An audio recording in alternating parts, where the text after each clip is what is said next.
patch. Trunk's already gone. Going to San Francisco. Gonna make it my home, yes, San Francisco. Please make room for me. Well, I'm going to San Francisco. About to crawl on my knees. Yes. Hello, everyone. Thank you so much for coming. I hope you get those binoculars. They're so cute. So how did we arrive at this? San Francisco. Please make room for me. It was literally maybe my second or third visit here, and Frank was showing us images of the history of this site, where the World War II ships would load up full of soldiers and go off to war. And all the photographs, all the historic photographs, it was like all black people working. And I was like, why is everybody black? I mean, literally everybody was black. And that's just not how the military represents itself generally. So we went on a deep dive and learned about this very long, deep, complex history. This goes back to the Civil War.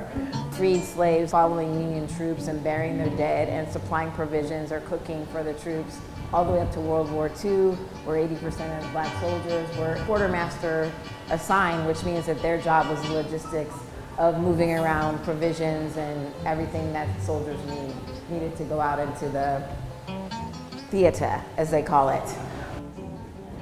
And I also thought it was a really interesting job in the military. Quartermaster, the idea that it is your job to get everybody else the things that they need. I kind of found some potentially liberatory implications in having a job like that. I thought about the way in which people take pride in their work. So to be a quartermaster and to know that the assignment of this job is sort of like a racial enclosure and to still do that job really well.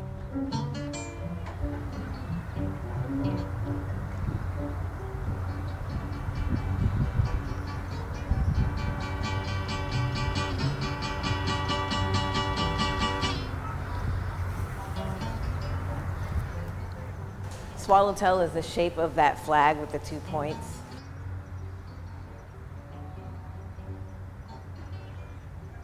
Right, take the bird, the eagle symbol from the Quartermaster's insignia, which is on these buildings out here, you'll see it. I replaced it with a crow, the crow being my sort of like talisman and substitute for a human figure. If the human figure is going to be a black person, it might as well be a crow, because they kind of function the same in sort of like the social myth of white supremacy in terms of both of them being harbingers of something very scary and uncontrollably evil, and when they appear, people freak out. And so I love using the crow as like the symbol of a black person. The title of the show is Shiny Things for My Quartermaster. Crows are known for bringing shiny things to people that they like. A lot of my family is in the military, so I have a very conflicted relationship with it. My opinions are generally not welcome at Thanksgiving or whatever about the military, but what I'm interested in with the military is single individual bodies becoming one very large organized body. It happens in religious organizations. It happens in a lot of different forms, but the military is one where like they actually have aestheticized the process and codified it to great detail, so that for me as an artist, it's easy to kind of go in and unpack it, pick it apart. It provides a great deal of nonverbal visual communication, which is one of the things I'm really interested in.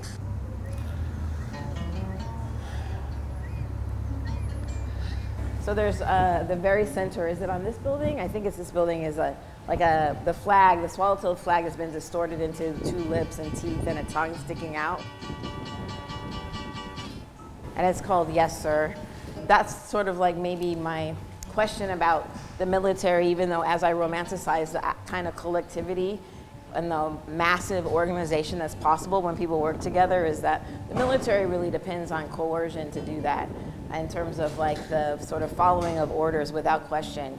And so the yes sir is a kind of, I don't know, sarcastic, cheeky, tongue-in-cheek, tongue-wagging around way of talking about the way in which you can do your job, and then have an internal monologue, which is a huge part of sort of African American humor as it is about what's really going on. I really love military aesthetics. I particularly love it when it gets sort of like moved into a form in which you're no longer thinking about battle. So like a high school marching band is all military. The uniforms and everything are based on military, but it's moved into this other space. But it's kind of doing the same thing, which is this sort of like pronouncement of a presence and a rival and a power. I'm interested in that. So flags are just something I really love, this idea of how do you signify nationhood or even personhood or identity.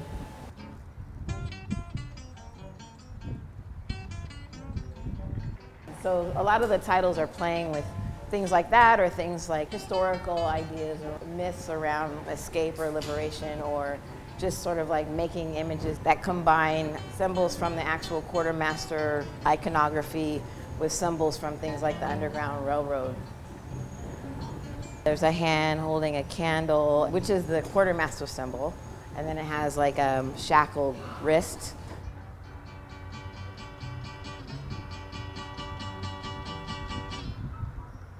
And that one's called They Got You Scared of the Dark.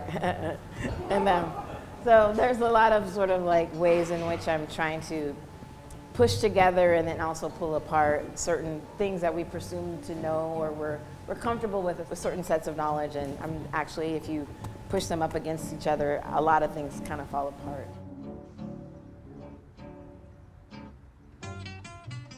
Okay, so this time I will talk about Swallowtail 7 Never Surrenders, which I think is on that building. Or is it which building? It's the number 7, black, this building. Black, red, and green, crisscross swallowtail shape with a number 7 on it. And that's the closest that I came to making a replica of a real quartermaster flag. I didn't change anything except for the colors. Sort of like following David Hammond's cues, if you know his black nationalist take on the American flag, where he turned the red, white, and blue flag into a black, red, and green flag. I just sort of like took that palette into this idea of like maybe nationhood could do something different besides a kind of like militaristic initiative by using the number 7, which is prime, which is like, you know, magical number. Maybe number 9 would have been more obvious, but I like 7 better, so I chose 7. I couldn't decipher in the quartermaster flags, I couldn't go deep enough in research to understand why one quartermaster flag would have the number 3 and the other one would have the number 5. I couldn't figure it out, so I just chose my own numbers.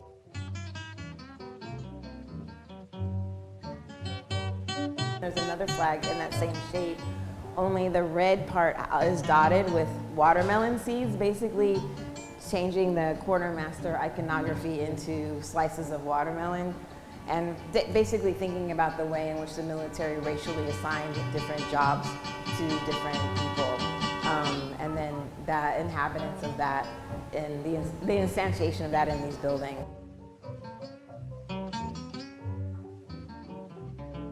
So it was kind of to honor and to kind of sarcastically reckon with that.